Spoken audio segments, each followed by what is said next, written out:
नमस्कार।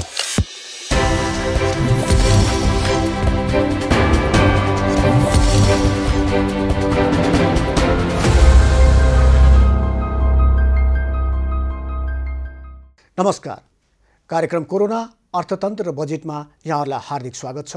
म रञ्जन झा। दर्शकवृन्द, आगामी आर्थिक वर्षको बजेट आउन अब एक दिन मात्र बाँकी छ। देशको अर्थतन्त्र ठप्प छ। कोरोना संक्रमण फैलिने क्रम जारी नै छ। सरकार बजेट निर्माणको प्रक्रियामा लागेको बेला आगामी बजेट कस्तो आउने हो, यो आम जनताको चासोको विषय बनेको छ। यस कार्यक्रममा हामी कोरोनाले देशको अर्थतन्त्रमाथि पारेको प्रभाव लगायतका विषयमा छलफल गर्दै आएका छौँ र आजको छलफलमा हामीसँग हुनुहुन्छ आर्थिक मामिलाका विश्लेषक अनलराज भट्टराई, त्यस्तै हामीसँग निजी क्षेत्रका प्रतिनिधि उद्योगी कृष्णप्रसाद दुलालजी हुनुहुन्छ र बैंक तथा वित्तीय संस्था परिसंघ नेपालका महानिर्देशक गोपाल प्रसाद तिवारी हुनुहुन्छ। र पहिलो मेरो जिज्ञासा गोपालजीसँग। गोपालजी, तपाईँ अहिले महानिर्देशक हुनुहुन्छ बैंक तथा वित्तीय संस्था परिसंघ नेपालको, र साथसाथै लामो समयसम्म तपाईँले आर्थिक पत्रकारितासँग पनि जोडेर काम गर्नुभएको छ। त्यस हिसाबले अहिलेको अवस्थालाई तपाईँ कसरी मूल्याङ्कन गर्नुभएको छ? खास गरिकन अहिलेको अवस्था जुन छ, कोरोना र त्यसपछि लकडाउन, यसले आम नागरिकलाई चाहिँ के कस्तो असर पारेको जस्तो देख्नु भएको छ? अब धन्यवाद रञ्जन। वास्तवमा तपाईँले यो असरको कुरा समग्रमा भन्नुपर्ने हुन्छ। वास्तवमा चाहिँ यो संसारै, नेपाल मात्रै होइन, संसारै अहिले चाहिँ लकडाउनको स्थितिमा छ। कति देशहरूले त लकडाउन पुग्लो पनि पार्दै गरिराख्नु भएको छ। हाम्रो देशमा 2 महिनाभन्दा बढी भइसक्यो। यसले गर्दाखेरि पहिलो कुरो त हाम्रो मनोविज्ञान असर परिसक्यो। अब घरायसी काममा असर परिसक्यो। मान्छेको हिँडुल गर्न सक्दैनन्, मान्छे काम गर्न सक्दैनन्, मान्छे तरकारी किन्न जान सक्दैनन्, तपाईँको आफ्नो जबमा काम गर्न सक्दैनन्।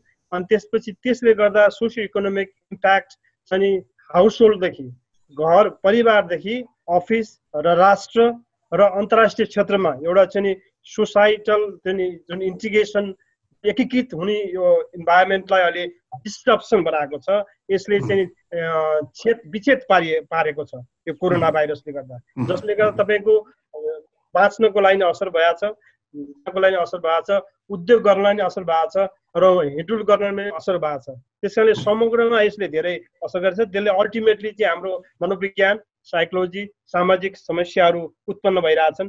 अरू चाहिँ रोगहरू निक्लिरहेछन् र रोग लागेका मान्छेहरू पनि राम्रोसँग उपचार गर्न पाइरहेको छैन। अस्पताल, हामीलाई केही भयो भने अस्पताल जाने इन्भाइरोमेन्ट पनि हामीलाई छैन। डाक्टरले के भन्नुहुन्छ, तपाईँलाई त्यस्तो लाग्यो भने हामीलाई चाहिँ कन्सल्टेसन गर्नुहोस् र घरैमा बस्नुहोस् भन्ने त्यस्तो चाहिँ सल्युसन आइसक्यो डाक्टरहरूबाट अरू देशमा जस्तै। त्यस कारणले यो चाहिँ स्थिति आङ्कलन गर्ने स्थिति छैन, भयावह स्थिति छ। त्यसलाई चाहिँ बिस्तारै हामीले चाहिँ अलिकति चाहिँ मनोविज्ञान हिसाबले काउन्सिलिङ गर्नुपर्ने स्थिति पनि आउँछ। कसलाई भन्दाखेरि घरमा बस्ने मान्छेलाई, महिलाहरूलाई, पुरुषहरूलाई, बच्चाहरूलाई, जब सिकर्स पनि एकातिर छन्, अनि काम गरिरहेका मान्छेहरू पनि एकातिर छन्।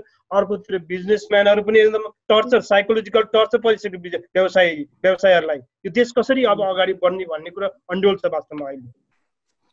म कृष्ण दुलाल सरका आउन चाहन्छु। कृष्ण सर उद्योगी पनि हुनुहुन्छ र निजी क्षेत्रहरूको संस्था त्यसको पनि प्रतिनिधित्व गरिरहनु भएको छ।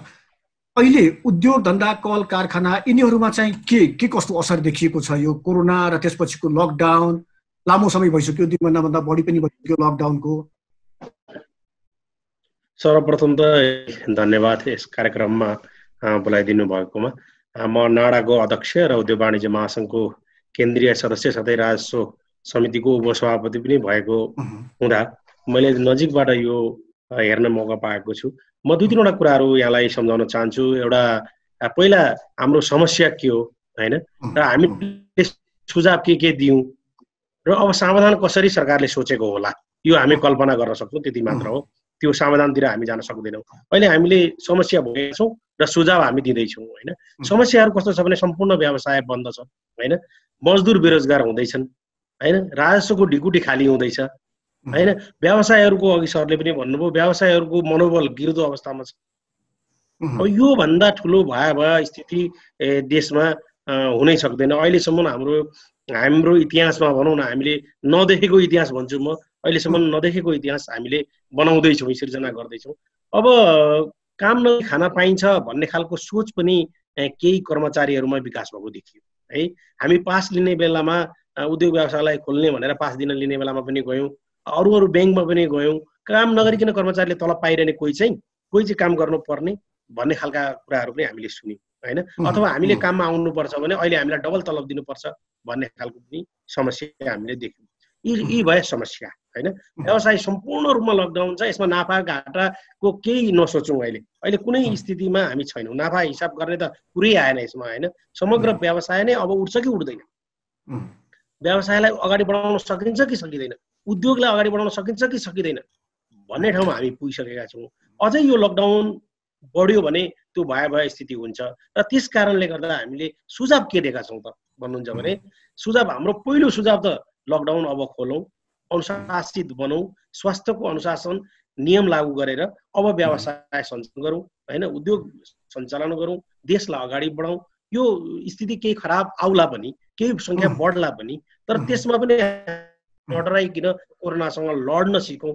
सर उद्योग व्यवसाय मात्रै ज्यान माया नभएको त होइन। यहाँ त कस्तो भइदियो भने कर्मचारीहरूले तलब आइराखेको छ, आर्मी पुलिसको पनि तलब आइराखेको छ, सबैको तलब आइराखेको छ, कसको चाहिँ आएको छैन। यहाँ राजस्व पनि सरकारले उठाउँछु भनेरै चाहिँ बजेट बढाएर घोषणा गर्न लागिराखेको छ भनेको व्यवसायको चाहिँ घरबाट पनि तिरिराख्नु पर्ने, ब्याज पनि तिरिराख्नु पर्ने, सेलेरी पनि दिइराख्नु पर्ने, बिजुलीको बिल पनि तिरिराख्नु पर्ने, पानीको बिल पनि तिरिराख्नु पर्ने, सम्पूर्ण कुरा व्यवसायले तिर्नु पर्ने। अब कर्मचारीहरूले काहीँ सरकारका कर्मचारीले पनि तिर्नु नपर्ने, काम गर्नु नपर्ने, तलब घरमै आउने, उहाँहरूलाई खतरा छ। उहाँहरू भन्दै हुनुहुन्थ्यो हामीलाई खतरा छ, हामी आउन सक्दैनौँ, हामी काम गर्न सक्दैनौँ, हामीलाई कि डबल सेलेरी दिनु पर्यो, आधा मान्छे घरमा बसेका छन्, आधा हामी किन काम गर्ने भन्ने खालको चाहिँ वातावरण सिर्जना हुँदैछ। यो दुविधा सिर्जना हुँदैछ, हुन पनि हो। आधा कर्मचारी घरमा बसेर चाहिँ हाकिमले भनेका जति चाहिँ घरमा बसेर के अरे तलब पाउने, अनि रिस उठेका जतिले चाहिँ आएर काम गर्नुपर्ने। हामीले म कार्यालय जाँदाखेरि त्यो पनि मैले पाएँ होइन।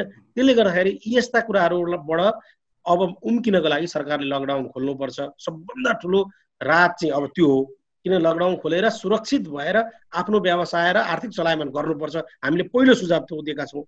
दोस्रो सुझाव के भन्नुहुन्छ भने, दोस्रो सुझाव मेरो के छ भने, अब ब्याङ्कले 2% ब्याजको छुट गरेको छ होइन, गर्ने पनि भएको छ, गरेको पनि छ, र कतिवटा लोनमा चाहिँ नगर्ने पनि भनेको सुनियो। कतिवटा आज पनि अघि साथीभाइहरूसँग कुरा हुँदाखेरि केही लोनमा चाहिँ नगरेको पनि रहेछ होइन।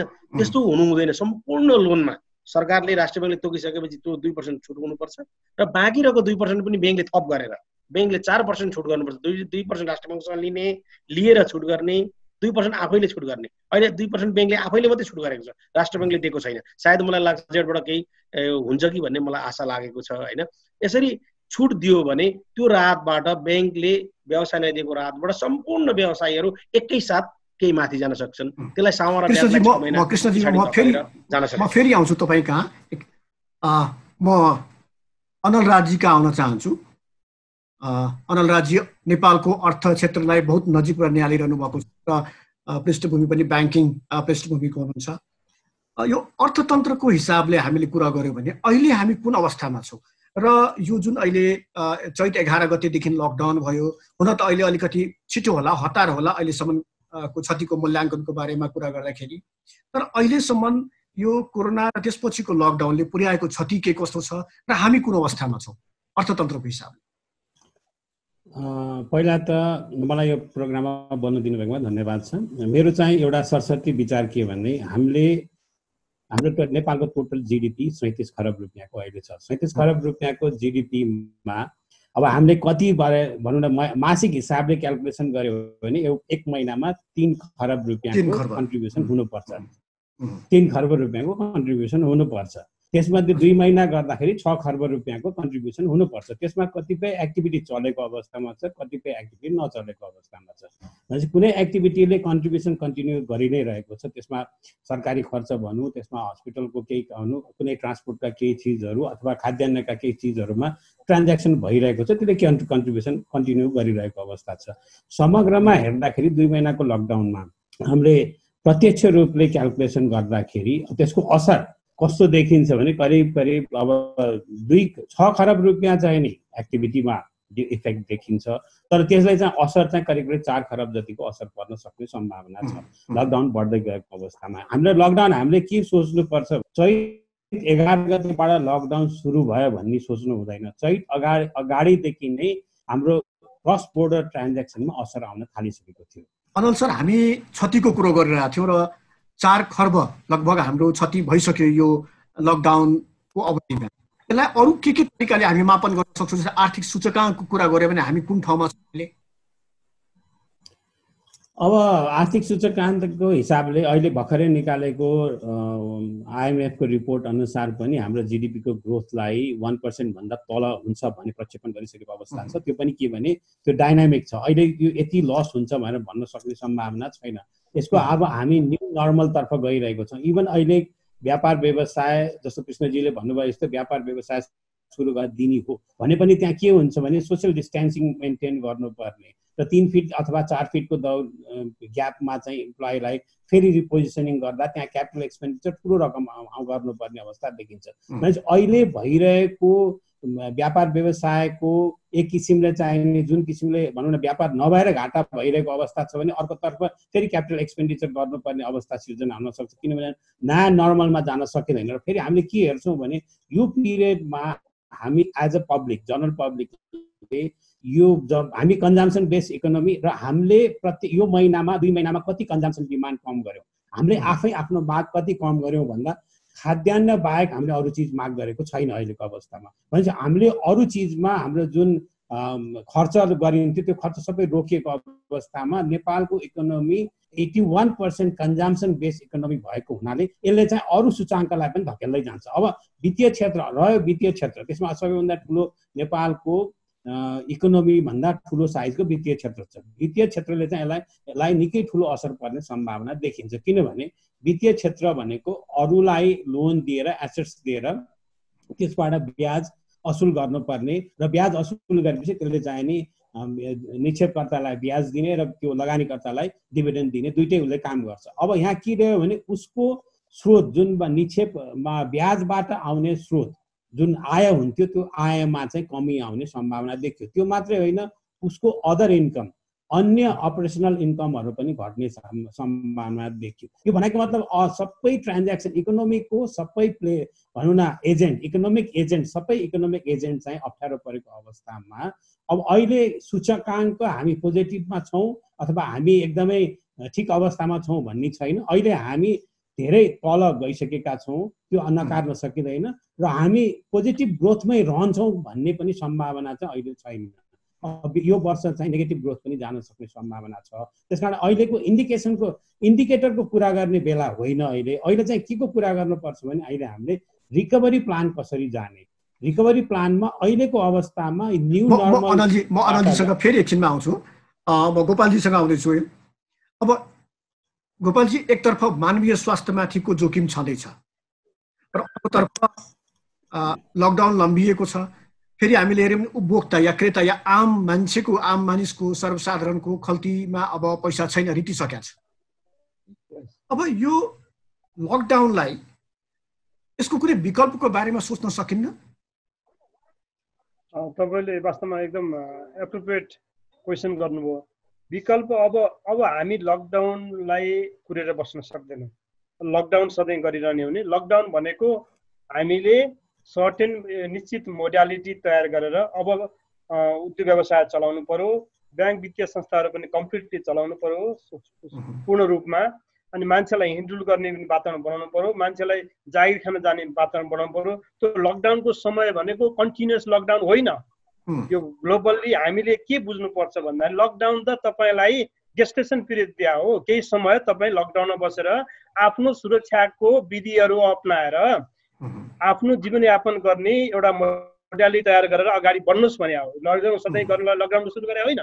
किन भन्दा अरू देशले त आफ्नो चाहिने सुरक्षा साधनहरू अपनाएर अनि व्यवसाय गर्नेलाई व्यवसाय वातावरण बनाएर, जागिर गर्नेलाई जागिर वातावरण बनाएर, मान्छेलाई हिँडडुल गर्ने वातावरण तयार गरिसके।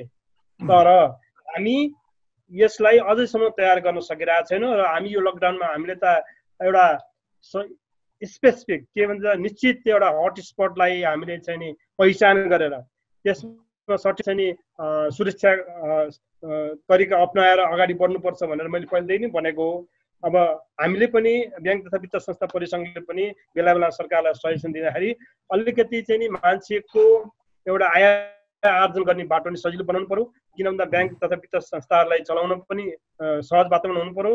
यदि व्यवसायहरूले ऋणीहरूले आफ्नो व्यवसाय चलाउन पाएनन् भने ब्याङ्क तथा वित्त संस्था कसरी बाँच्ने, सरकार कसरी बाँच्ने, आय त्यो रिभेन्यू कसरी चाहिँ त्यो रिभेन्यू कसरी उठाउने, सरकार आफै फेल हुन सक्छ। एकदम अहिले सिचुएसन एकदम दर्दनाक छ। यो दर्दनाक सिचुएसनलाई स्मुथली सजिलो तरिकाले अगाडि बढाउन मोडालिटी बनाउनु पर्यो।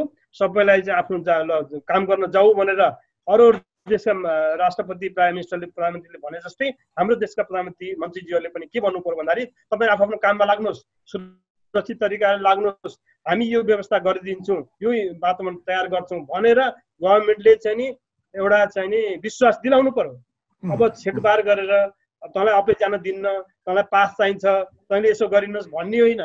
किन भन्दा त्यही ऋणीहरूले, त्यही जनताहरूले, त्यही जागिरवालाहरूले, त्यही व्यवसायहरूले चाहिँ तिरेको करबाट सरकार चल्ने हो। यो कुरा प्रष्ट हुनुपर्छ, न त सरकार चाहिँ नि तपाईँ फेल स्टेटमा अलमोस्ट जान्छ। त्यस कारणले चाहिँ नि सिरियसली संवेदनशील विषय छ यसमा। सरकारले चाहिँ नि अब समग्र रूपमा व्यवसायीहरूसँग अब तपाईँ वित्तीय क्षेत्रका चाहिँ नि ब्याङ्करसँग लगानीकर्ताहरूसँग चाहिँ कन्सल्टेसन गरेर मोडालिटी सरकारले ब्युरोक्रेसीले बनाउन सक्दैन। यदि राजनीतिज्ञहरूले बनाउन सक्दैन भने यहाँ छन् नि त मान्छे त, एक्सपर्ट्सहरू छन् नि त, व्यवसायहरू छन् नि त। आफ्नो व्यवसाय कसरी गर्नुपर्छ भने उहाँलाई थाहा छ। ऋणीहरूले आफ्नो व्यवसाय गरेर कसरी ऋण तिर्नुपर्छ भन्ने थाहा छ। तर वातावरण बनाउने कसले? सरकारले। सेक्युरिटी फोर्सेस सुरक्षा कसको छ? सरकारको छ। त्यस कारणले चाहिँ नि सरकारले सहजीकरण गर्नुपर्ने वातावरण बनाउनु पर्ने ठुलो चाहिँ नि जिम्मेवारी आइपुगेको छ। यति बेला हामी अब लकडाउन गरेर बस्न सक्दैनौँ, अगाडि बढ्नै पर्छ। कृष्णजी, म तपाईँ समक्ष आउन चाहन्छु। अब एकातर्फ उत्पादन कार्य प्रभावित भएको छ, अर्कोतर्फ यदि बजारको कुरा गर्ने भने त्यहाँ पनि क्रेताहरू अहिले कम घटेका छन्। अब लकडाउन पनि यसरी लम्बिएको लम्बियै छ कि यसको अरू कुनै विकल्प हुन सक्दैन? या उद्योगी व्यवसायीले यसको बारेमा सरकारसँग कुनै अहिलेसम्म केही छलफल गरेका छैनन् कि हामीले उद्योग खोल्न पाउनुपर्छ, हामी यसरी खोल्छौँ, वा सरकारले जुन एउटा मापदण्ड तयार पारिदिएको छ विकल्प तयार छौँ भनेर? हैन, सरकारले अस्ति 44 वटा उद्योगहरू, विभिन्न प्रकारका उद्योगहरू खोल्ने भनेर कुरा आयो हैन। त्यसमा अब उद्योग त खोल्ने, त्यो उद्योग उत्पादन गरेको सामान कसले किन्ने हो हैन। अब कर्मचारीहरूलाई उद्योगभित्रै राखेर चाहिँ क्वारेन्टाइनमा राखेर त्यही उद्योगभित्रकै एरियामा राखेर काम लाउनु पर्ने भन्ने कुरा आएको छ। त्यो पनि सम्भवको कुरा छैन।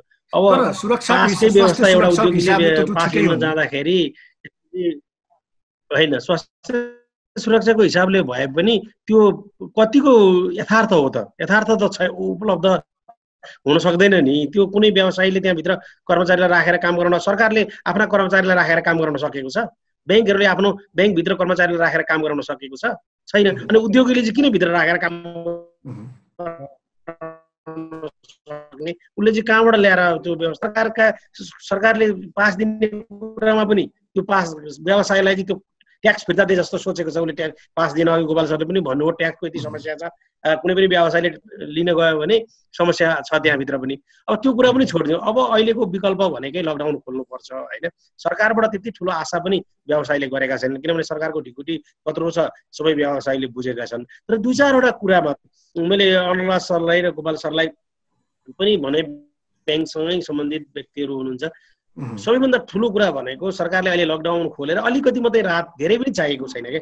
ठुल्ठुला उद्योगहरूलाई बिजुलीमा सहुलियत होइन, केही कर्मचारीहरूको ठुल्ठुला तलब खाने कर्मचारीको यो लकडाउन भरेको पिरियडलाई उद्योग वाणिज्य महासङ्घले सिफारिस गरे अनुसार होइन। र अलिकति सक्छ सरकारले भने साना व्यवसायीहरूलाई 1 वर्ष अगाडि तिरेको ट्याक्स, मैले चाहिँ अहिले के भन्ने गरेको छु भने सबभन्दा पारदर्शी राहतको लागि 1 वर्ष अगाडि जति उसले ट्याक्स तिरेको छ त्यो ट्याक्स एकपल्ट नगदै उसको खातामा वापस गरिदिएर त्यो व्यवसायलाई उठ्नको लागि के अरे तलब नदेऊ भन्न पनि सरकारले सक्दैन, नदिने कुरो पनि आएन होइन। तर सबभन्दा सजिलो गरी पारदर्शी हिसाबले केही राहत दिन चाहिँ पर्दैन होइन। त्यो हिसाबले चाहिँ अगाडि बढ्नुपर्छ। अब यहाँ हामीले अर्को विकल्प खोज्ने त कुरै आएन, किनभने लकडाउनको विकल्प लकडाउन हुनै सक्दैन। लकडाउनको विकल्प भनेको लकडाउन खोलेर अगाडि बढ्ने नै अब हाम्रो सबैभन्दा ठुलो मार्गदर्शन हुनुपर्छ। र त्यसमा अलि प्रधानमन्त्रीज्यूको हिजोको वक्तव्यबाट केही उद्योगहरूलाई सहजीकरण गर्ने भन्ने कुरा त आयो, तर त्यो सहजीकरण कसरी गर्ने भन्ने कुरामा चाहिँ अलिअलि उहाँहरू डराउनु भएको। हाम्रो चाहिँ आवाज नपुगेको या आफ्नो जिम्मेवारी भोलि केही बढिहाल्यो, 2-4 जना चाहिँ कोरोनाको बिरामी बढ्यो भने कसले जिम्मा लिन्छ भन्ने खालको सोचबाट प्रभावित भएर आएको जस्तो मलाई लाग्छ। त्योतिर आउनु हुँदैन, किनभने भारत अमेरिकालाई पनि हेर्नुपर्छ, अरू देशलाई हेर्नुपर्छ, पाकिस्तानलाई हेर्नुपर्छ, बङ्गलादेशलाई हेर्नुपर्छ, श्रीलङ्कालाई हेर्नुपर्छ। सबैलाई हेरेर हामीले निर्णय गर्ने हो होइन। 2-4 हजार बढ्यो भने पनि बढ्छ, बिरामी हुन्छ मान्छे होइन, उपचार गर्नुपर्छ। उपचार गर्ने पो हाम्रो काम हो त होइन। क्वारेन्टाइन बढाउनु पर्यो, आइसोलेसन बढाउनु पर्यो, भेन्टिलेटर थप्नु पर्यो, बेड थप्नु पर्यो, प्राइभेट हस्पिटलहरूलाई अब चाहिँ ठाउँ बढाउनु पर्यो। यी सबै कुराहरू गर्नेतिर चाहिँ नजाने होइन। अब हुन त अब चेकै नगरिदिएपछि त 500-700 जनाको चेक गरिदिएपछि त 25 जना 50 जना 60 जना बढेर त यो त 100 वर्ष लाग्ने हो तपाईँको सबैलाई चेक गर्न। कहिलेसम्म यो चेक गरिसक्नु? 2% चेक गर्ने भन्नु भएको छ। 2% गरुन्जेलसम्म व्यवसाय उठ्न सक्ने अवस्था छैन। सबभन्दा यो ध्यान राखेर जेठ 20 गतेबाट चाहिँ सम्पूर्ण व्यवसायहरूलाई सुरक्षित भएर हामीले त नाडाबाट सुरक्षा गाइड पनि निकालिसकेका छौँ होइन। स्वास्थ्य सुरक्षा गाइड भनेर निकालिसकेका छौँ। अस्ति सरकारले यो खोलेको थियो 2-4 दिन वर्कसपहरूलाई चाहिँ खोल्न दिने भन्ने कुरा गर्दाखेरि हामीले सबै वर्कसपलाई हाम्रा जति पनि सदस्य प्रतिष्ठानहरूलाई हामीले सुरक्षा गाइड पनि बनायौँ र उहाँहरूलाई पठायौँ पनि, उहाँहरूलाई दिउँ पनि, र उहाँहरूले त्यो परिपालना गरेर आफ्नो व्यवसायमा लाग्नुहोस् भनेर पनि भनेका छौँ। र सबै व्यवसायले पनि बुझेका छन्। सबैका व्यवसायहरूका उद्योग प्रतिष्ठानहरूमा सबै स्वास्थ्यका कुराहरू लागू भइसकेका छन्, लागू गर्दैछन्। नहुनेहरूले पनि लागू गर्छन्। त्यो वाडालाई जिम्मा दिनु पर्यो, स्थानीय तहलाई जिम्मा दिनु पर्यो, नगरपालिकालाई जिम्मा दिनु पर्यो होइन। यो सबै कुरा सङ्घीय सरकारले गर्न सक्दैन, एकदम तल्लो लेभलबाट गर्दै जानुपर्छ र चलायमान अर्थतन्त्र बनाउनुपर्छ र केही गरेर खान पाउने अधिकार सरकारले खोज्नु हुँदैन। सरकारले बाँड्छु भनेको कुरा पनि केही दिनलाई मात्रै हो, सधैँ बाँड्न सक्दैन। त्यसो अब हामीले आन्दोलनै गरेर रोडमा निक्लेर आन्दोलनै गरेर मसाल जुलुस गरेर पछि मात्रै लकडाउन खोल्ने भन्ने खालको सरकारको चाहना छ भने त्यो चाहिँ व्यवसायले त्यो जिम्मा लिन सक्दैन होइन। किन व्यवसायले गर्ने, कसका लागि गर्ने? हामी पनि त त्यही जनताभित्र पर्छौँ। हामी त यति भन्न सक्छौँ, हामीलाई ब्याज छुट देऊ, हामीलाई कर छुट देऊ, हाम्रा करका भागाहरू टाढा पारिदेऊ, भ्याटको दरमाले म फेरि आउँछु कृष्णजीसँग एकैछिनमा फेरि आउँछु। आदै दिन चाहनुहुन्छ र दायरा बढाउन चाहनुहुन्छ। म अनुराजजीसँग आउन चाहन्छु। अब सर्वसाधारणको हिसाबले हेऱ्यो भने पनि उनीहरूलाई पनि गाह्रो भइसक्यो, उद्योगी व्यवसायहरूले पनि गाह्रो भइसक्यो। अब यो अर्थतन्त्रलाई यसरी नै ठप्प बनाएर कति दिनसम्म राख्ने, के विकल्प के हुनसक्छ यसको अहिलेको अवस्थामा?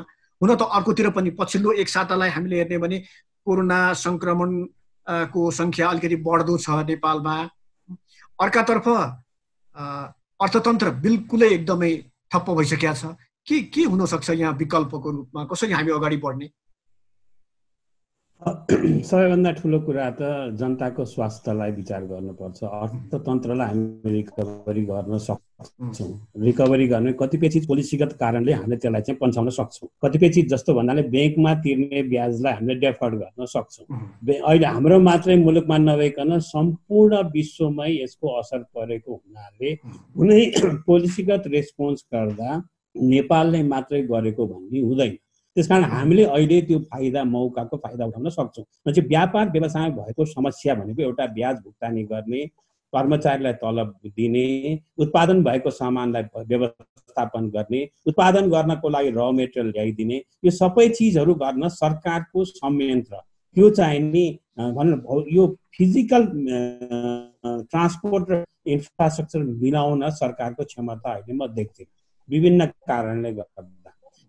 त्यसले गर्दा के देखिन्छ भने लकडाउनको अवधिमा अर्को पनि पक्ष के हेरौँ भने यदि हामी कहाँ एकैचोटि मास चाहिने बिरामी भयो, अहिले त्यसलाई स्प्रेड बढी भयो भने हामीसँग ट्रिटमेन्ट गर्ने फेसिलिटी छैन। हामी कहाँ हस्पिटलमा 150 देखि 150वटा भेन्टिलेटर राखेर हामी बसेको नेपाल। हामी भेन्टिलेटर पनि नपाएको अवस्था, हामी कहाँ बस्नको लागि हस्पिटलमा इमर्जेन्सीको लागि आवश्यक बेड पनि छैन र यतातिर आइसियुमा राख्ने र आइसोलेसनमा राख्ने पोजिसन पनि छैन यदि मान्छे बिरामी भएको खण्डमा। त्यो एउटा ठुलो जोखिम एकतिर छ भने अर्कोतर्फ अर्थतन्त्रको ठुलो जोखिम हामीले भोग्नु परिरहेको छ। अर्थतन्त्रको जोखिम हामीले मात्रै भोगेको होइन, म अघि पनि भने संसारभरि सबै मुलुकले भोगेको अवस्था छ। अब यो अवस्थामा सरकारले एकवटा प्याकेज केमा ल्याउनु पर्यो भने एउटा चाहिँ फाइनेन्सियल हिसाबले सरकारले आर्थिक सहयोग गर्न सक्ने एउटा प्याकेज, अर्को आर्थिक सहयोग नगरिकन पोलिसीगत हिसाबले सहयोग गर्नुपर्ने अर्को किसिमको प्याकेज ल्याउनु पर्यो। अब पोलिसीगत हिसाबले सहयोग गर्दा त्यहाँनिर नन क्यास, त्यसमा क्यासको इन्भल्भ नहुने र एउटा नीतिगत व्यवस्थाले गर्दाखेरि त्यसमा अलिकति सबै चिज धकेलिन सक्ने सम्भावना धेरै छ। त्यहाँनिर नेपाल राष्ट्र ब्याङ्कले मोनिटरी पोलिसी चलाउन सक्छ अनि सरकारले चाहिँ फिस्कल पोलिसी चलाउन सक्छ। फिस्कल पोलिसी चलाउने भनेको मतलब ट्याक्समा डिफरल गर्ने हो र यतापट्टि मोनिटरी पोलिसी भनेको इन्ट्रेस्ट रेटमा डिफरल गर्ने हो। आजको डेटमा सपोज आज डेटमा भन्नु ल भोलिदेखि हामी सबै इन्डस्ट्री लकडाउन बन्द गरेर सबै हामी खोल्यौँ कि आज इन्डिभिजुअल कस्टमर इन्डिभिजुअल व्यक्ति न्यू रोडमा अथवा असलमा गएर सामान किन्न जान फेरि उत्साहित हुन्छ त? त्यो एउटा ठुलो प्रश्न छ।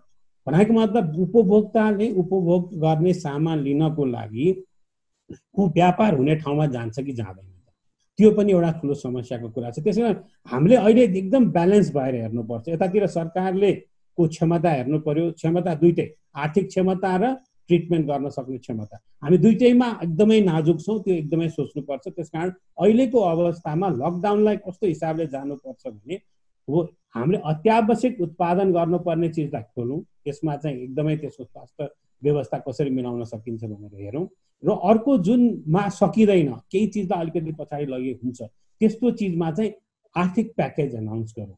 आर्थिक प्याकेज एनाउन्स गरौँ। अहिले चाहिँ उहाँहरूलाई सबै व्यापार व्यवसाय उद्योगलाई आर्थिक प्याकेज दिउँ, जतिखेर नाफा हुन्छ त्यो बेलामा त्यसलाई चाहिँ एड अन गरेर लिन सकिन्छ।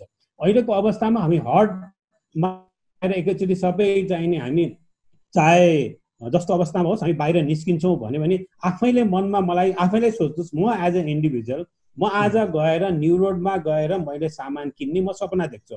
म अहिले हुँदैन, यो न्यू नर्मल भन्छु। यो न्यू नर्मलबाट यसलाई चाहिँ अगाडि बढ्न अझ हामीलाई 12 देखि 24 सम्म लाग्न सक्छ।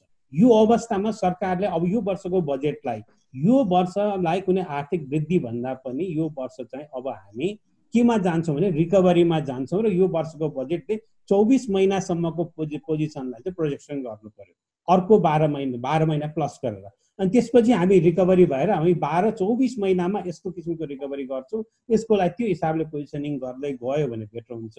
र अहिले पनि हामी यो ग्रोथ टार्गेट राख्ने, त्यसपछि रेभेन्यू टार्गेट राख्दै जाने, यो सबै चिज गर्दै गयौँ भने व्यापार व्यवसायले कहाँबाट पैसा दिने? जबसम्म व्यापार व्यवसाय हुँदैन उनीहरूले ट्याक्स तिर्न सक्दैन। र सरकारले कहाँबाट पैसा निकाल्ने भने ब्याङ्किङ सेक्टरबाट पैसा निकाल्ने र सरकारले आन्तरिक ऋण ब्याङ्किङ सेक्टरबाट लिने, व्यापार व्यवसायले पनि ऋण ब्याङ्किङ सेक्टरबाट लिने। ब्याङ्किङ सेक्टरको तरलता कहाँ पुग्छ? त्यसपछि ब्याज दर कहाँ पुग्छ भन्दा अहिले हामी जुन 2% घट्यो भनेर दङ्ग परिरहेको छु, त्यो कहाँ भएर कस्तो अवस्थामा आउँछ? किनभने मनी सप्लाईमा पैसा नै हुँदैन बजारमा। जब सरकारले आन्तरिक ऋण उठाउँछ त्यसपछि ब्याङ्कमा अहिले भनौँ न अहिलेको अवस्थामा ब्याङ्किङ सेक्टरभित्र 8 खरब रुपियाँ जति तरलता छ। त्यसमध्ये 4 खरब रुपियाँ सरकारले युटिलाइज गरिसकेको छ।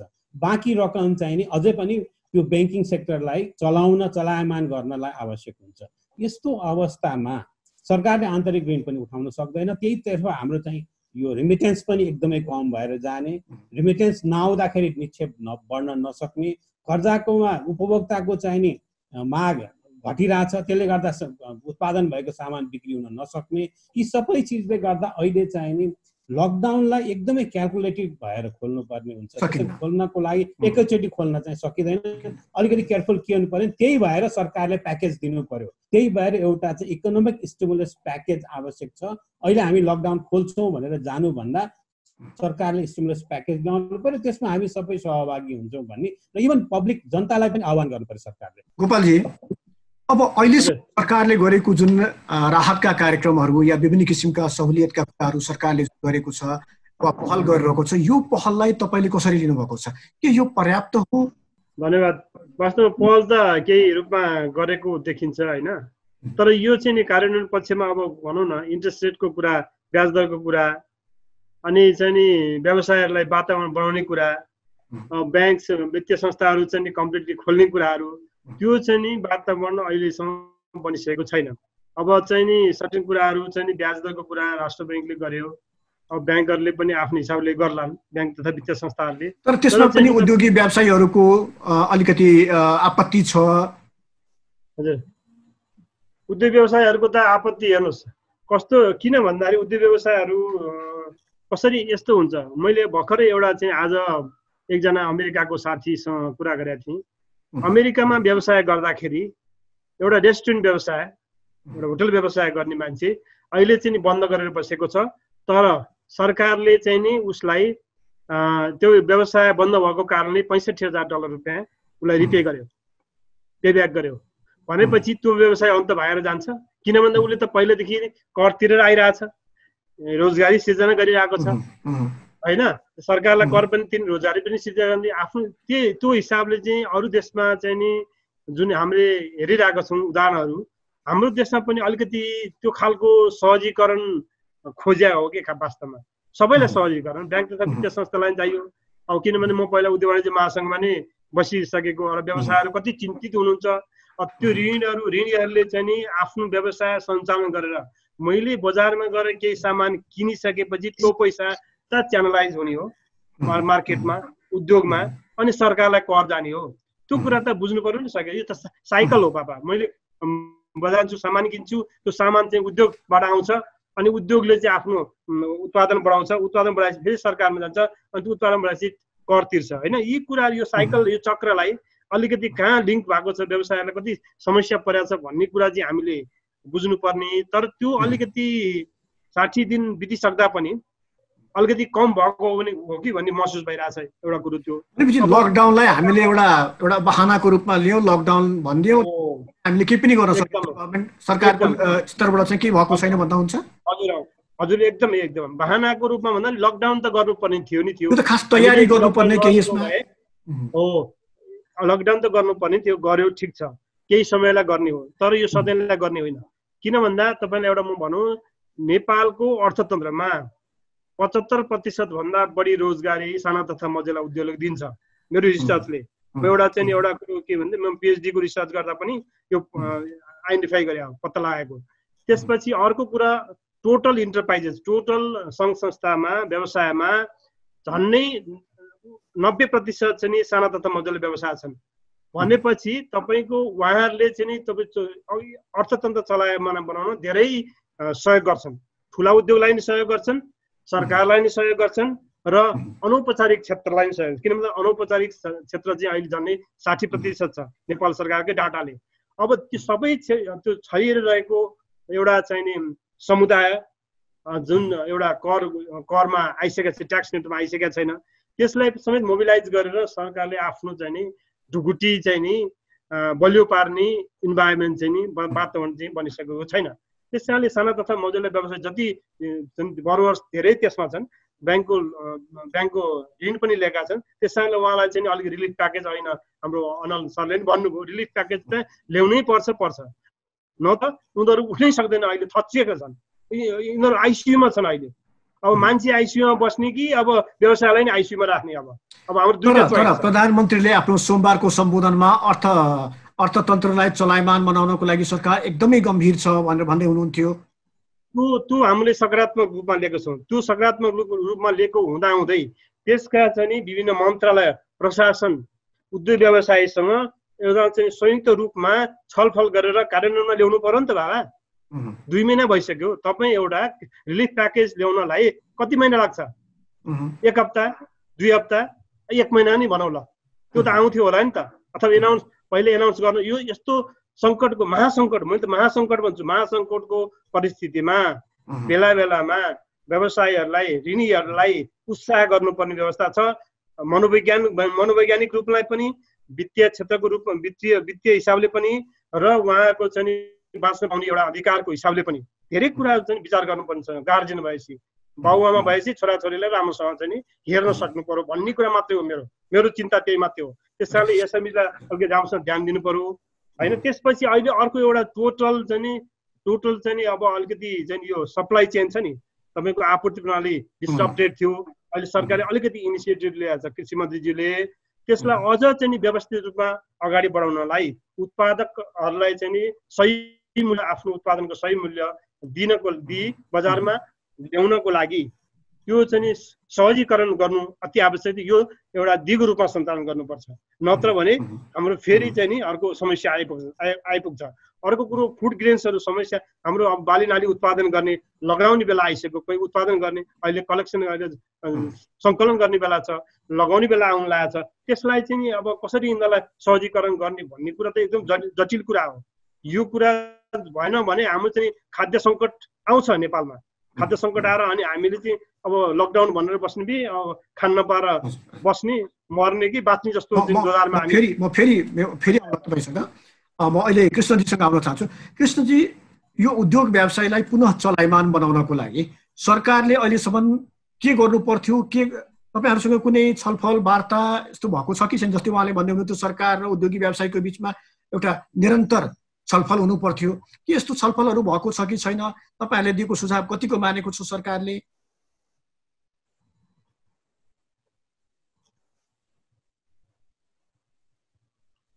कृष्ण सरको त्यो उ छ, म्युट छ। तपाईँको यो बजेट भन्दा पहिला जहिले पनि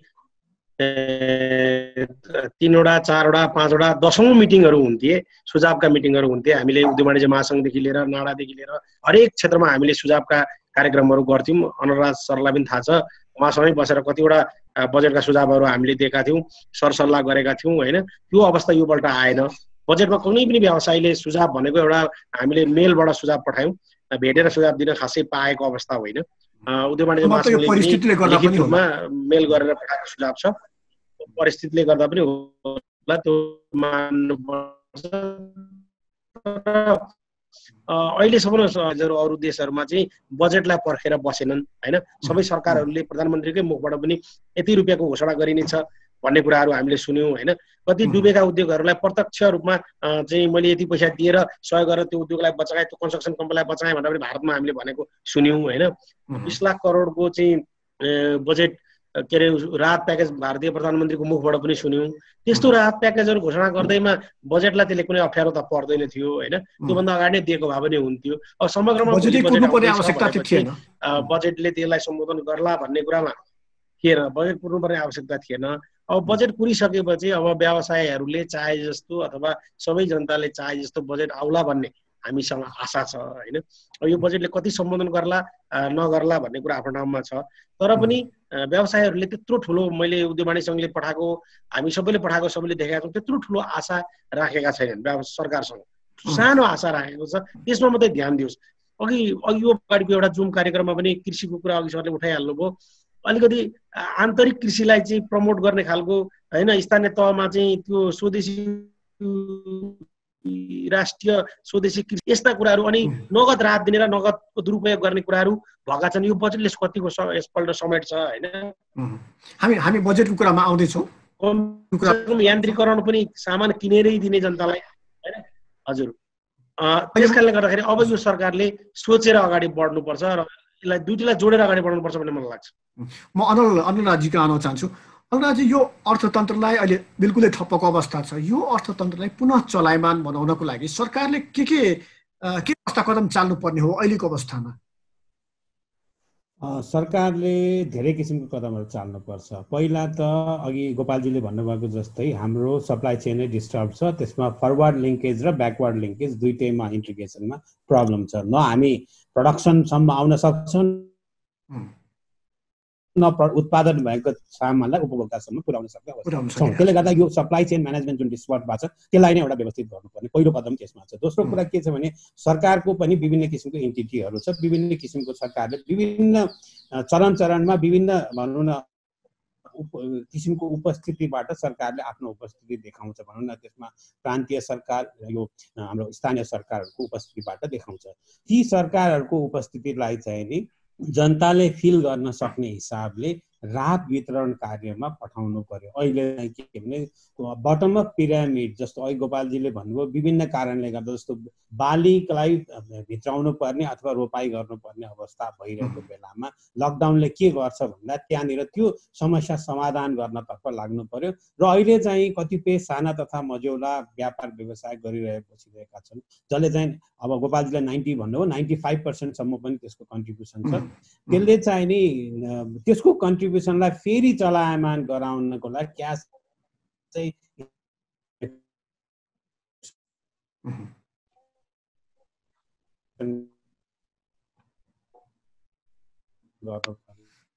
अवस्था छ।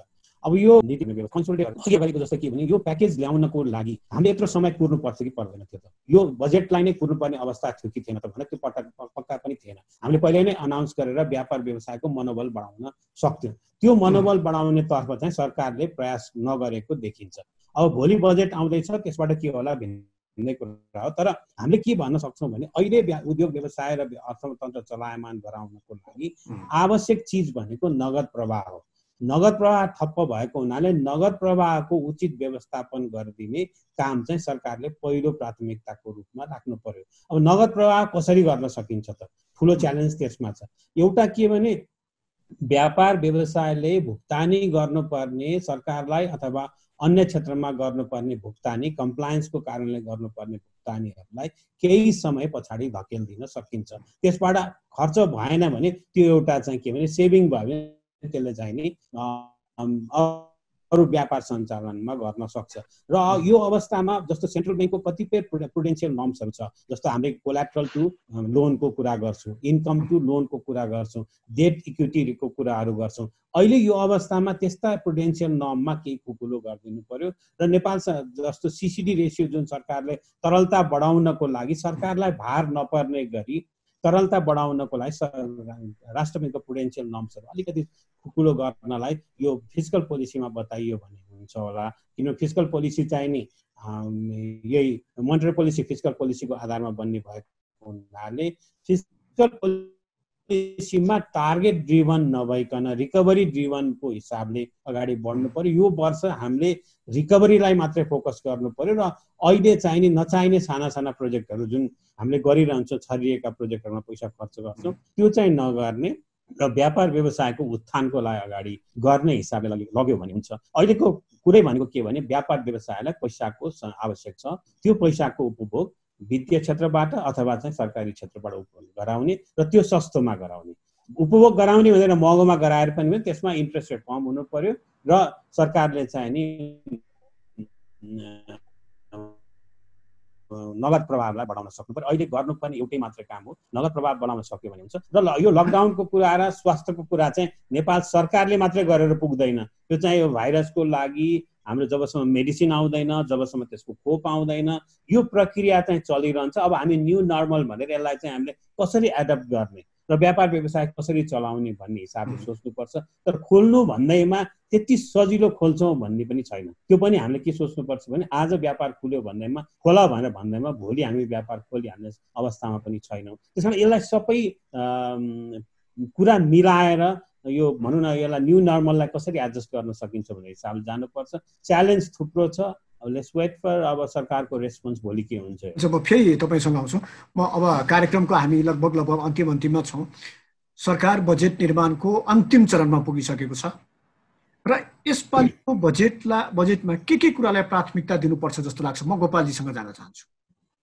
धन्यवाद। अब हुन त होइन कति कुराहरू पनि आइसकेका छन्, तर मुद्दागत रूपमा भन्दाखेरि हामी के यसपालिको बजेटमा प्राथमिकतामा पर्नु पर्यो र के अलिकति कम प्राथमिकतामा राखेर आगामी दिनमा पनि गर्न सकिन्छ भनेर सोच्न सक्छु।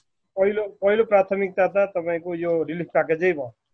राहत प्याकेज नभइकन मान्छे अब उत्साहित हुँदैनन्। ऋणीहरूलाई, व्यवसायहरूलाई, जनताहरूलाई अलिकति चाहिँ नि अर्थतन्त्रलाई चलायमान बनाउन त्यो गर्नु पर्यो। अर्को कुरो तपाईँको साना तथा मझौला व्यवसायहरू ऋणीहरूलाई अलिकति चाहिँ नि रिफाइनेन्सिङबाट हुन्छ कि पुनर्कर्जाबाट हुन्छ कि कुन हिसाबले हुन्छ उहाँहरूलाई चाहिँ नि एउटा नगद उहाँहरूको व्यवसाय राम्रोसँग सञ्चालन गर्न एउटा नगद प्रोत्साहन चाहिँ नि सरकारले उपलब्ध गराउनुपर्छ होइन। त्यस्तै गरी तपाईँहरूको चाहिँ नि अब यदि अब कस्तो भने ब्याङ्क तथा वित्तीय संस्थाहरूलाई धेरै समस्या पर्नेवाला छ यदि हामीले समयमै सोचेर चाहिँ अगाडि बढाउनु। किन भन्दाखेरि ब्याङ्क तथा वित्तीय संस्थाहरू कसरी बाँच्छन् यदि ऋणीहरूले अरबौं रुपियाँ जुन लिएको कुरा ब्याज तिर्न सक्नु भएन, सामा तिर्न सक्नु भएन, उहाँहरूको व्यवसाय सञ्चालन गर्न सक्नु भएन, कर्मचारीलाई काममा ल्याउन सक्नु भएन भने सबै ऋणीहरूले चाहिँ तिर्न सक्दैन। त्यति बेला सरकारले कसरी सोच्ने? त्यो त भयावह स्थिति हुनसक्छ। त्यसैले अहिले विचार गर्नु पर्यो केही न केही हदसम्म स्टिमुलस प्याकेज भनेको केही हदसम्म स्टिमुलस प्याकेज राहत प्याकेज चाहिँ होइन दिनु पर्यो। त्यो भयो भने अलिकति सजिलो हुन्छ होइन। एउटा कुरो त्यो। अर्को कुरो हाम्रो अनलजीले नि भनिसक्नुभयो यो सिसिडी रेसियो। अब बेसल 3 को चाहिँ नि अलरेडी इम्प्लिमेन्ट भएको हुनाले यो सिसिडी रेसियो चाहिँ नि वास्तवमा अब चाहिँदैन जस्तो लाग्छ मलाई। हुन त उहाँ एक्सपर्ट हुनुहुन्छ ब्याङ्किङ सेक्टरको होइन। अब त्यसै गरी अर्को चाहिँ तपाईँको अब व्यवसायहरूलाई चाहिँ नि यो अपरेसनल डिफिकल्टिजहरू चाहिँ नि एउटा रेगुलेटरी ब्यारियर्सहरू धेरै हुन्छन् व्यवसायहरूको। विभिन्न मन्त्रालयहरूसँग कोअर्डिनेसन गर्ने कुराहरू धेरै अप्ठ्यारा स्थितिहरू छन्। अब तपाईँको एनाउन्स भएको तपाईँले प्रधानमन्त्रीजीले चाहिँ एनाउन्स गर्नुभयो भने त्यो त एउटा सुन्दाखेरि हामीलाई राम्रै लाग्यो।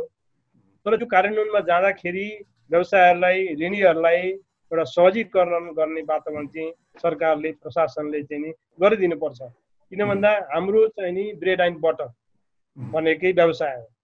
हामी जति पनि कन्ज्युमर छौँ उपभोक्ता छौँ व्यवसायहरू हुन्छ सबै उपभोक्ता नै हो। यदि उपभोक्ताले चाहिँ नि तपाईँले सामान किनिदिनु भयो भने कुनै पनि उद्योग चल्दैन। सामान किन्नै पर्छ, हामीसँग पैसा हुनै पर्छ त्यो एउटा। अर्को कुरो चाहिँ नि यो कर योग आयो हाम्रो 4 लाख रुपियाँ अहिले छ क्या कर योग आयो। अब त्यसलाई बढाएर चाहिँ 8 लाख पुर्याउनु पर्छ। यदि हामीले त्यो इन्कम ग्रुपलाई त्यो आय आर्जन गर्ने 4 लाख कमाउनलाई 8 लाख बनाइदियो, एउटा ट्याक्स फ्री चाहिँ नि 8 लाख बनाइदियो भने त्यसले के गर्छ? त्यसले त्यो उसको स्पेन्डिङ क्यापासिटी छ नि, खर्च गर्ने क्षमता उसको बढ्छ, बजारमा जान्छ।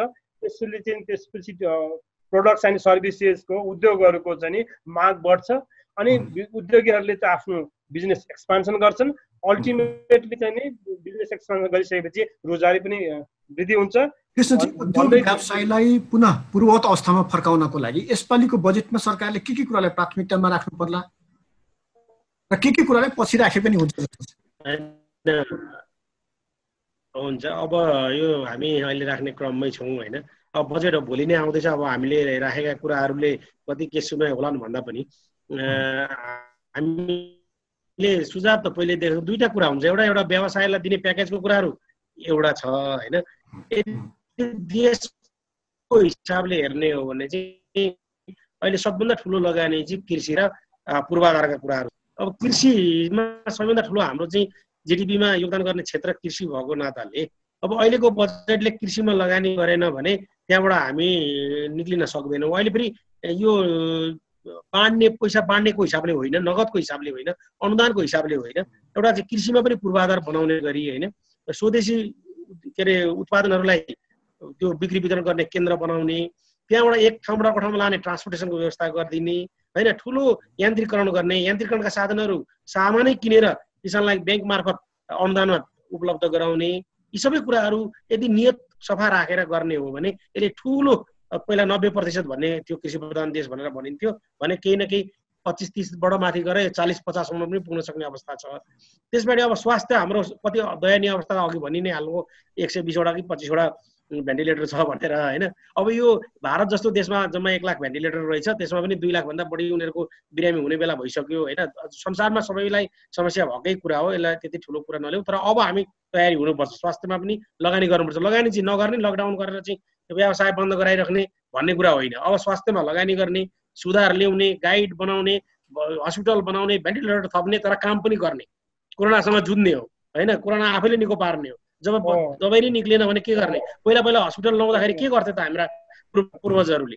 त्यो काम हामीले गर्ने हो। अब त्यति बेला त हस्पिटलै थिएन, डाक्टरै थिएन, त के काम नगरिकन लकडाउन गरेर बसिदिएको भए आज हामी कहाँ हुन्थ्यौँ त? उपाय छैन अब।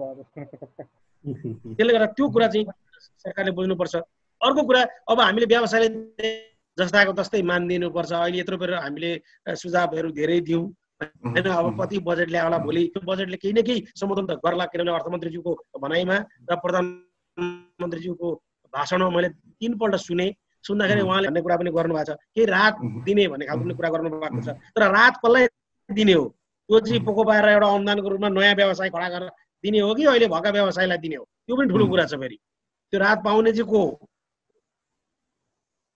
त्यो व्यवसाय हो कि होइन? प्रत्यक्ष रूपमा व्यवसायलाई राहत दिने हो भने बिजुलीमा यति % कम गरिदिनु पर्यो, ट्याक्स फ्री गरिदिनु पर्यो, अघिल्लो वर्षको ट्याक्स तपाईँलाई फिर्ता गरिदिन्छु भन्नु पर्यो। यदि ओरिजिनल व्यवसायलाई दिने हो भने त्यो हिसाबले आउला हैन। तपाईँको कर्मचारीको जस्तै सामाजिक सुरक्षा हामीले तिर्दिन्छौँ भने जस्तै बाँकी 50% हामी तिर्दिन्छौँ सेलेरी भन्नु पर्यो। त्यो भयो भने चाहिँ ओरिजिनल चाहिँलाई दिने, कसलाई दिने हो, त्यो कहाँ दिने हो भन्ने कुरा भयो भने त्यो फेरि व्यवसायको हातमा पुग्दैन हैन। त्यो अनुदान कृषिमा अनुदान दिए जस्तो अहिले 20 वर्षदेखि जुन कृषिमा अनुदान हामीसँग समय अब एकदमै कम छ, पनि ठाउँमा पुग्दैन। त्यसले गर्दाखेरि के करमा छुट दिनु पर्यो? धन्यवाद, मैले दिएँ, मैले मेरा कुराहरू मैले राखेँ। करमा अनुदान दिनु पर्यो, कर फिर्ता दिनु पर्यो, कर छुट दिनु पर्यो, बिजुली दिनु पर्यो, ब्याज छुट दिनु पर्यो। यसरी व्यवसायहरूलाई चाहिँ समायोजन गर्नुपर्छ र व्यवसायहरूको हकितमा काम गर्नुपर्छ, बजेट आउनुपर्छ भन्ने मलाई लाग्छ। धन्यवाद। म अनलजी आउन चाहन्छु। अनलजी, यो अब आयको स्रोत चाहिँ बिल्कुलै एकदमै कम देखिएको छ, भएको पनि सुक्दै गएको छ, या सबै कुरा ठप्प रहेका छन्। बजेट आउँदैछ, बजेटको आकारको बारेमा हामी के भन्न सक्छौँ? कत्रो आकारको यसपालि बजेट आए राम्रो हुन्थ्यो र कुन कुन कुरालाई यसमा प्राथमिकता राख्नु पर्थ्यो? अहिले आकारको हिसाब भन्दा पनि यसले केमा फोकस हुनुपर्छ भने पहिलो कुरा सरकारले रेभेन्यू म्यानेज गर्न सक्नु पर्यो। अहिले रेभेन्यू चाहिँ सरकारलाई च्यालेन्जको रूपमा आउँछ। रेभेन्यू कहाँबाट निकाल्ने? डाइरेक्ट ट्याक्सको कन्ट्रिब्युसन निकै नै कम हुने सम्भावना छ। त्यसले गर्दा अब ट्याक्सको बेसलाई, इन्कम ट्याक्सलाई कतै कतै कन्जम्सन ट्याक्समा पनि जानुपर्ने हो कि ट्रान्ज्याक्सन बेसमा पनि जानुपर्ने हो कि विभिन्न कुरामा अप्सनहरू अहिले हेर्नुपर्ने हुन्छ। दोस्रो कुरा सरकारले के गर्नुपर्ने? करेन्ट एकाउन्ट र क्यापिटल एकाउन्टलाई मेन्टेन गर्नु पर्यो। खर्चलाई करेन्ट भनौँ न साधारण खर्च र पुँजीगत खर्चको चाहिँ एकदमै फ्रेगमेन्टेड खर्चहरूलाई घटाउनु पर्यो। र यो अब अहिलेको अवस्थामा लोकल करेन्सी बन्ड चाहिँ बाहिर इस्यु गर्न सक्नु पर्यो। हामीलाई फन्ड बाहिरबाट पनि ल्याउन सक्नु पर्यो। र हेल्थ सेक्टरमा अहिले हामीले खर्च बढाउनु पर्ने देखिरहेको छु। र अर्को सबैभन्दा ठुलो कुरा के भने सप्लाई चेन म्यानेजमेन्ट सपोर्ट गर्ने हिसाबले अब सरकारले चाहिँ कतिपय चिजमा यो भनौँ न स्टेट ओन इन्टरप्राइजेस छ जुन अब त्यसले चाहिँ म्यानेज गरिदिनु पनि, जस्तो कतिपय ठाउँमा चाहिँ स्टेट ओन भनौँ न हाम्रो खाद्य संस्थान, सल्ट ट्रेडिङ कर्पोरेसनहरू जस्तालाई पनि युज गराएर त्यसले चाहिँ के भने स्टेट मेकानिजम चलाएर यो सप्लाई चेन म्यानेजमेन्ट बनाउन सक्नु पर्यो। अर्को चाहिँ के भने बजारमा लिक्विडिटी इन्जेक्ट गर्ने हिसाबले बजेट आउनु पर्यो। अब यो अब कुरा के आउँछ भने बजेटको साइड यहाँ लिक्विडिटीमा कुरा हुन्छ। यदि हामी 17 खरबको बजेट बनायौँ भने हामीलाई चाहिँ नि हाम्रो रेभेन्यू 10 देखि 11 खरब भन्दा माथि नआउने अवस्थामा, अहिले के हामीले 10 खरब भनेको नउठ्ने अवस्थामा चाहिँ बाँकी सबै आन्तरिक ऋणबाट उठाउनु पर्छ। आन्तरिक ऋण कहाँबाट उठाउने भने वित्तीय क्षेत्रबाट। फेरि के प्रब्लम आउँछ भने लिक्विडिटी बजारमा इन्जेक्ट हुन सक्दैन। त्यो अवस्थामा अर्को समस्या आउन सक्छ। त्यस्तै तपाईँको अबको अवस्थामा त्यसले गर्दा हाम्रो क्यापिटल एकाउन्ट, फुल क्यापिटल एकाउन्ट कन्भर्टेबिलिटीतिर जाने हो कि नेपाली सरकारले चाहिँ त्यो पाइलामा अब बजेटले एनाउन्समेन्ट गर्नुपर्ने देख्छु। त्यस्तै अब यो हाम्रो चाहिँ यो साना तथा मझौला जुन इन्डस्ट्रीहरू छन् तिनीहरूको लागि सपोर्ट गर्नको लागि 7 देखि 10 वर्षसम्म चाहिँ नि यो जस्तो भने इन्फर्मल इकोनोमीमा बसेकोलाई फर्मलमा ल्याउनको लागि बिजनेस रजिस्ट्रेसन गर्नलाई सहयोग गर्ने र 7 देखि 10 वर्षसम्म ट्याक्स छुट दिने। भनेपछि एकचोटि त्यसलाई चाहिँ इन्ट्रीमा ल्याउन सक्यौँ भने भनौँ न एउटा साइज हेरेर एसएमइजहरूको 10 देखि 15 करोडसम्म लगानी भएका 10 देखि 15 जनालाई इम्प्लोइमेन्ट दिने त्यस्ता एसएमइजहरूको लागि चाहिँ ट्याक्स फ्री भनेर अर्को 3 वर्ष अथवा 4 वर्ष ट्याक्स फ्री गरिदिनु पर्यो। अर्को चाहिँ के गर्नु पर्यो भने यो बजेटले चाहिँ रिकभरी अब सेक्टरल हिसाबले आउनु पर्यो। विभिन्न सेक्टरमा विभिन्न किसिमको समस्या छ। जस्तो होटल सेक्टरमा आफ्नो समस्या छुट्टै छ, एयरलाइन सेक्टरमा आफ्नो किसिमको समस्या छुट्टै छ, त्यसपछि इन्डस्ट्रियल सेक्टरमा आफ्नो किसिमको समस्या छुट्टै छ। एउटा कुनै प्याकेज एउटा सेक्टरलाई मात्रै तोकेर अथवा एउटै प्याकेज ल्याउँछु भनेर सेक्टरल र लोकेसन वाइज हामीले ल्याउँछु भन्ने हिसाबले अगाडि सरकार अगाडि बढ्ने। भनौँ न अब कतिपय कम्प्लायन्सका कुराहरू छन्, कतिपय कम्प्लायन्सका कुराहरू चाहिँ रिल्याक्स गर्नुपर्ने म देख्छु, कतिपय कम्प्लायन्सका कुरा चाहिँ अहिले अप्ठ्यारोमा गर्न नसक्ने अवस्था भएको त्यसलाई चाहिँ हटाइदिनु पर्ने अवस्था देख्छु भने अब मोनिटरी पोलिसी र मोनिटरी पोलिसी पनि यो हुनु पर्यो भने हाम्रो अब हुन सक्ने ब्यालेन्स पेमेन्टमा जुन किसिमको दबाब आउन सक्छ त्यसलाई न्यूनीकरण गर्नको लागि आवश्यक पर्ने कहीँ न कतै रेस्ट्रिक्सन पनि जानुपर्छ भने मनोजी, हामी एकदमै अन्तिममा छौँ। अगाडि बढ्नुपर्ने देख्छु। मेरो भन्नु लगभग त्यति नै हो। यो सबैभन्दा ठुलो कुरा, त्यसपछि सरकारले सोसियल हार्मोनी चाहिँ कायम गर्न सक्नु पर्यो। यति नै मेरो भन्नु छ अहिले। हस् त, समय र यहाँहरू तिनैजनालाई धन्यवाद। धन्यवाद।